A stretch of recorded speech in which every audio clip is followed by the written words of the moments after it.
I, turns out we have a similar background. We both worked for Columbus Housing Partnership at one point in our careers. So she already knows all the acronyms. I don't know much else. I do know the acronyms. I do come from over 30 years in the field of affordable housing, and the last 10 years before I retired, I majored in supportive housing. How many of you here are familiar with the Jimmy Heath House over on Odeon? Okay, I helped them create that. They went through my training when I was with the Corporation for Supportive Housing.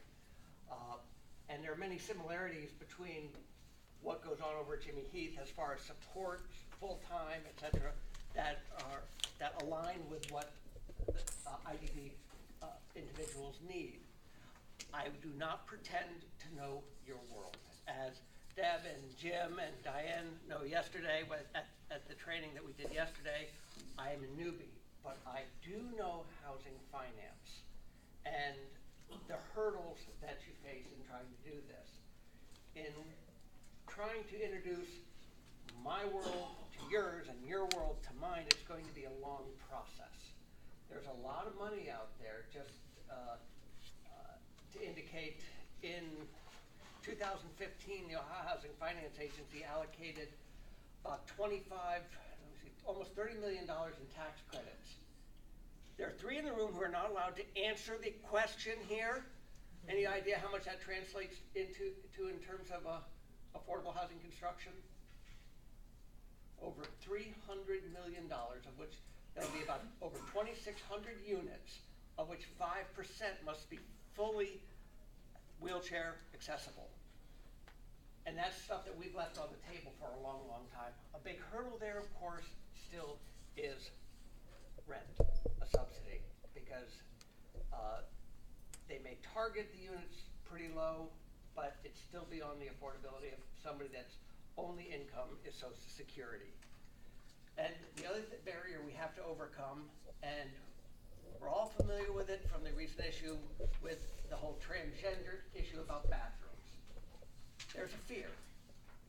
And I mean not to be pejorative when I say this, but when I grew up, no contact whatsoever with people with intellectual and/or developmental disabilities. And what's that say to a 10, 15-year-old kid? And that's predominant. The field of affordable housing is still pretty much dominated by old white guys. And those are the guys we have to convince that they need to embrace our population and rethink about how they're designing units. And this will not happen overnight. But I would urge you to do a couple of things. And you're already doing part of it here. And the public processes that go on about public money. Jim and Diane and Deb heard me talk about it yesterday. The city of Cincinnati has a consolidated plan for when they get money from HUD that has to go through a public process that must reflect how they're going to spend their money.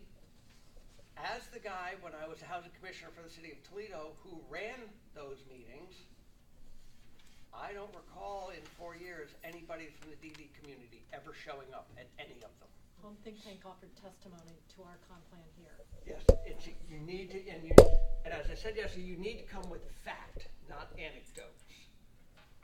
Anecdotes are wonderful, they're warm-hearted, but the system is becoming increasingly data-driven and outcome-driven.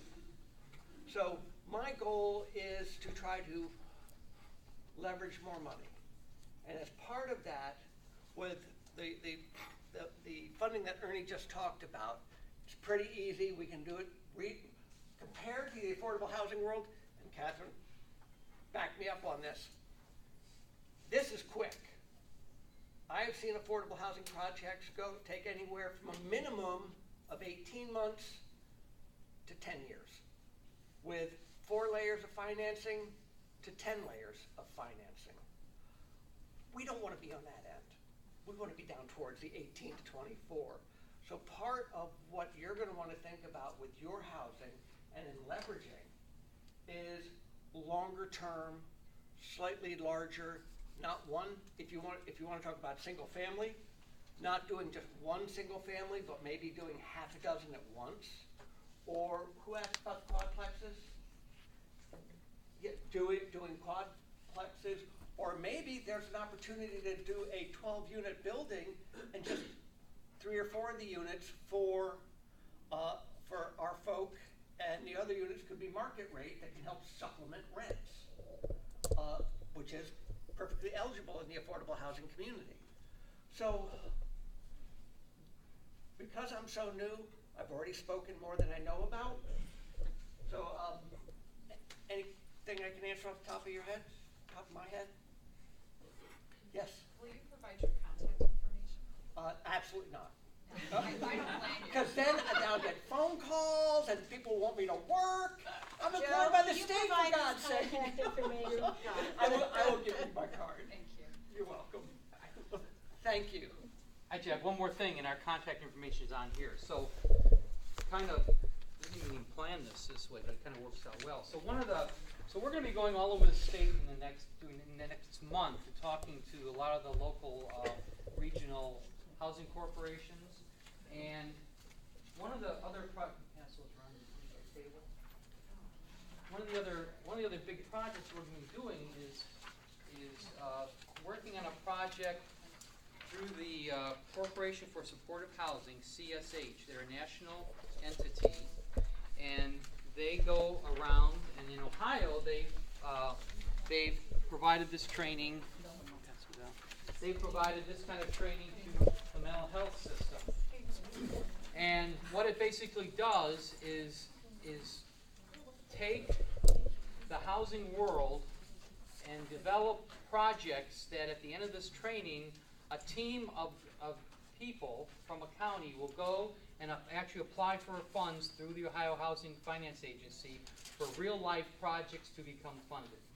So what that means is a team would be made up of, in our world, the county board, the housing corporation, maybe a service provider, and a developer. And they all come together and as a team with their various areas of expertise, put together a project, a specific property in mind, the model, how it would be operated, a budget, all those things get put together. And over the course of 4 months, this will be a 4-month project with these teams.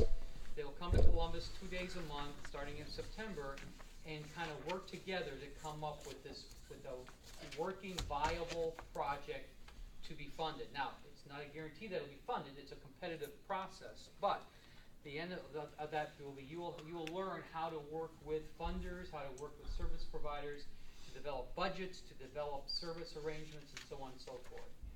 So this is all being provided at either no or very minimum cost to the teams. This is typically a cost of $9,000 to $10,000 per team, but the department is underwriting this as well with Ohio Housing Finance Corporation and some others. So we're going to make this available at either no or very nominal, couple $300 cost to the team. So we're out right now, just kind of letting you know about this and think about that. And I mentioned it to Alice earlier that you've got a good core team now of good variety of some of these representatives, and you might think about how you might want to participate in something like this down the road.